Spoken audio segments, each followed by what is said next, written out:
저 삼국지의 영웅이라고 말하는 유비는 당대의 인사, 노식의 제자라고는 하지만 석연치 않은 부분들이 너무 많아요. 그리고 그렇게 떠벌리면서 자랑했었던 저 황족이라고 하는 뿌리는 제가 거듭 얘기 드렸지만 알고 보면 믿어줄 수 없는 부분들이 더 많아요. 현대에서 지금 누군가가 저딴 소리를 하고 다닌다면 저는 분명 그랬을 것 같아. 저놈은 사기꾼이니까 저놈 피해라. 저놈이랑 어울리지 마라. 그게 유비가 했었던 얘기예요. 간만에 다시 할까요? 6대 경제의 9번째 왕자의 본가도 아니고 서자인 오남의, 그것도 그 오남이 그 유순이라는 자가 당시에 황씨가 되는 세금을 못 내서 황적에서 파여져서 기록조차 없는 평민이 되어 있는 사람의 후손이면서 내가 황가라고 얘기하고 다니는 사람을, 그 사람을 어떻게 황족으로 봐주겠냐는 거지. 이건 사기꾼에 가까운 거 아닌가요? 그리고 지난 시간까지 제가 계속 얘기 드렸죠. 지금 삼국지연의에서 나왔던 유비 등장 부분 모든 게 다 거짓이에요. 유비가 만들었던 전쟁의 기록이라는 것들은 모두 거짓이에요. 제1차의 황건의 난에 무엇을 했는지에 대한 기록 자체가 없는 게 유비인데 그때 뛰어들어서 막 전사들을 만들어가고 황족으로 인정받고 가고 있어요. 그런 유비가 저 한나라의 전통을 잇고 한나라의 대표성을 지닌 영웅으로 삼국지연의 이후, 삼국지연의가 나간중 때 쓰여졌으니까, 그죠? 명나라 때, 이때 이후 거의 1000년에 가깝게 영웅으로 대접받고 있는 거예요. 그리고 그 1000년을 유비의 대척점에 있으면서 악역으로 인식되면서 현대에 재평가되는 저 조조라는 자 역시 유비가 가지고 있는 거짓 전통에 대치되는 실용주의적인 영웅이다라고 하면서 지금 신화가 만들어지고 있는데, 그 조조조차도 다이아몬드 수저를 입에 문 그 당시에 넘사벽의 재력과 정치적 기반을 가지고 있는 거죠. 제가 지금 편집해서 나오는 게 지금 조조의 등장편이잖아요. 거기에 보면 나오잖아요. 하오씨도 아닐 거고 이건 아닌 게 맞고, 그 다음에 조조가 갖고 있는 건 그 당시에 엄청난 재력을 가진 아버지와 정치적으로 엄청난 영향력을 가졌던 할아버지로 인해서 정계의 입문을 시작을 하고 그 이후에 북문 수비대장으로 갔다가 뭐 이렇게 가잖아요. 그런 자가 어디까지 성장을 하고 성공을 하겠냐는 거지. 우리는 조조를 보면서 우리가 될 수 없는 거예요. 이렇게 영웅이 재평가되는 시대는 정말 어이없고, 아이러니하게도 지금 역사의 아이러니를 계속 얘기하는 거예요. 아이러니는 우리가 살아가고 있는 이 민주주의 시대라는 거죠. 우리는 지금 국가의 기반이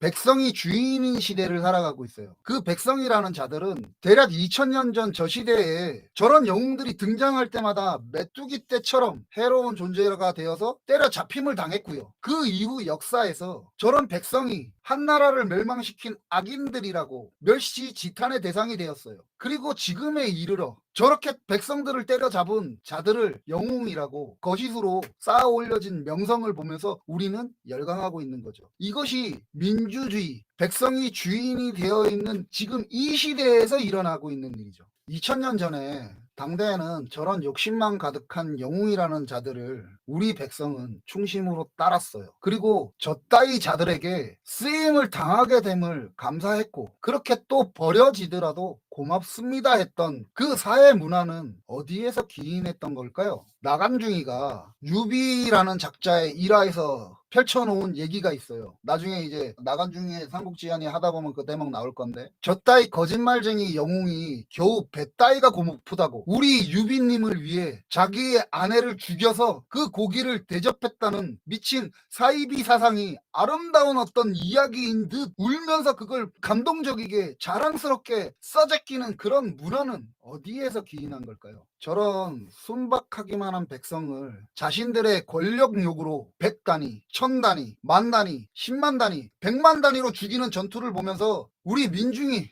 백성이 주인인 이 사회에서 우리는 저런 영웅들의 활약을, 그들의 위명을 더 높게 평가하고 있는 거죠. 그렇게 썰려 나갔던 사람들이 내 조상이었다, 우리의 조상이었다라는 사실은 잊은 채 이런 문화는 또 어디에서 기인하고 있는 걸까요? 우리 백성이 주인인 이 시대는, 우리의 정신은 저 삼국지연의가 쓰여졌던 거의 1000년 전 명나라 시대를 살고 있는 걸까요? 우리의 정신은 저 삼국지 시대가 펼쳐지는 2000년 전 그때에 머물러 있는 걸까요? 지금 오늘의 제가 지금 하고 있는 아크의 삼국지는, 해석하고 있는 삼국지연의의 얘기는 저 모든 자들의 거짓을 얘기하는 삼국지예요. 그리고 그들의 가스라이팅의 흔적들을 그 시대와 오늘의 시대에 비교해서 보여드리는 삼국지예요. 이런 식으로 해석하는 삼국지연의는 여러분들이 보시기에 제가 역사를 아주 심하게 왜곡해서 보고 말하고 있는 걸까요? 저는 되게 다행이라고 생각하는 게 현대에 들어서 지배 문화로서의 유교의 문화가 많이 약해졌어요. 영향력이. 그러니 이따위 잡놈이 이런 식으로 삼국지를 해석할 수 있겠죠. 해설할 수 있겠죠. 근데 저는 어쨌든 몇십 년 전부터 죽을 때 죽더라도 이런 얘기를 해왔어요. 근데 그때나 지금이나 알아주는 사람은 별로 없었죠. 하지만 지금 시대에 필요한 삼국지는 저 백성들을 죽여나갔던 삼국지일까요? 아니면 저들은 자들하게 쓰여져 있는 거짓을 다시 한번 해석해보면서 봐야 되는 삼국지일까요?